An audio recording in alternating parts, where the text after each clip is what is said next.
বন্ধুরা, আমরা নতুন একটা ভিডিও নিয়ে আবার এসেছি আপনাদের সামনে। দেখুন, মাছ ধরা নিয়ে। আমাদের এদিকে সব ফিশারি এলাকা, তো ফিশারি এলাকায় মাছ ধরা হচ্ছে এখন। এই সময় আস্তে আস্তে এবার সব ছিচা মরশুম আসবে। এই সময় চারিদিকে সব ছেঁচা মরশুম হবে, মাছ ধরা হবে। আপনাদের নতুন নতুন ভিডিও আমি শেয়ার করব। এই যে আমাদের মাছ দেখতে পাচ্ছ, সবাই মাছ ধরায় ব্যস্ত। আমি আপনাদের সামনে তুলে ধরছি। এই সবাই মাছ ধরার জন্য রেডি হয়ে আছে। আস্তে আস্তে ছিচে হবে। আপনাদের নতুন নতুন মাছ আপনাদের সামনে দেখাবো।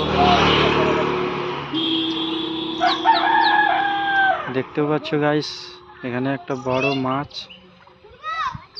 এটাকে বলা হয় সাইফন, আর এটা হচ্ছে গ্লাস কাপ মাছ। গাইস, এটা আমার ছোট্ট কাকু, আর এটা আমার বন্ধু পিতু জানা।